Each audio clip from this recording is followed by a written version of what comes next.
আসসালামু আলাইকুম বন্ধুরা। আজকে দেখাবো আমাদের গ্রামের জমিগুলোতে কি কি ফসল ফলানো হয়, আর ফসলগুলো দেখতে কেমন, ক্ষেতগুলো দেখতে কেমন। হুম আসলে গ্রামে আসলে এই সমস্ত অপরূপ সৌন্দর্যগুলো দেখতে সত্যি ভালো লাগে। ছোটোকালে এই জমিগুলোর সাথে আমাদের কত সম্পর্ক, কত স্মৃতি। ভোরবেলায় যাইতাম জমিতে এই কাজ করতে, যাতে রৌদ্রের তাপ না লাগে। সকাল 6টা থেকে সকাল 8টা পর্যন্ত কাজ করতাম। হ্যাঁ, মানে ঠান্ডা ঠান্ডা কাজ করতাম। আবার বিকালে যাইতাম, বিকালে গিয়ে 2-2.5 ঘন্টা কাজ করতাম। হুম এই যে দেখতে পাচ্ছেন, এগুলো হচ্ছে কচু ক্ষেত। আর পাশে এগুলো আমাদের গ্রাম্য ভাষা বলা হয় মানে আলু, মাসা আলু, কাটা আলু। হ্যাঁ, এ হচ্ছে মাসা আলু, পুরে আলু, যেগুলো মূলত আগে আহ, বাড়ির আনাচে কানাচে আঙ্গিনায় এগুলো মানে লাগানো হতো, কিন্তু এখন এগুলো জমির মধ্যে চলে আসছে। এখন বলা যায় বাণিজ্যিকভাবে চাষ করা হয়। এই আলুগুলো বড় বড় আলুগুলো হয়, এক একটা আলু 5 কেজি, 3 কেজি, 2 কেজি হয়। আপনারা অনেকে খেয়েছেন, আমি জানি না কার গ্রামে বা কোন এলাকায় কী নামে ডাকে। আমাদের গ্রামে বা আমাদের রংপুরের এলাকায় এগুলোকে মানে অনেকে মাসা আলু বলেও ডাকে। হুম তারপরে পুরা আলু বলেও ডাকে। আসলে সঠিক নামটা আমারও জানা নেই।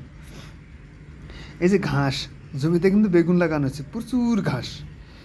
এই যে আমার ভাই, হ্যাঁ, বাড়িতে খাওয়ার জন্য কাঁচামরিচ লাগাইছে।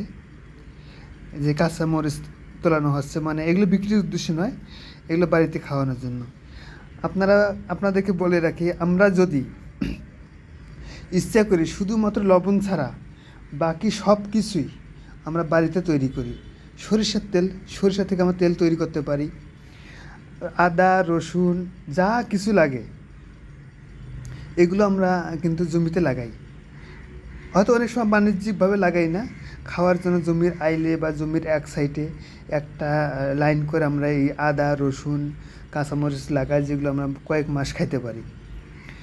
আর লবণ ছাড়া এই যে দেখেন, আমরা শখ করে যদি খাইতে ইচ্ছে করে 2-4টা মানে থোড়াও লাগাইতে পারি, আখ কুশের। হুম আমরা কিন্তু এই জমির আইলে দেখেন আমরা আখও লাগাইছি। এই যে কাঁচামরিচ সপ্তাহে 1.5-2 কেজি তোলা হয়, এগুলো খাইতে পারি আমরা। টাটকা আখ কুশের, খাইতে কী মজা। এখনও বড় হয় নাই, তারপরে বাড়ি গেলে এগুলোর মধ্যে যেগুলো একটু বড় হয়েছে সেগুলো আমি কাটি কাটি গোড়ার দিকে খাই, সেই মিষ্টি, খুবই ভালো লাগে। একদম তরতাজা তরতাজা জমি থেকে তুলে খাওয়া মানে কি সেই রকম সুস্বাদু এবং মজা।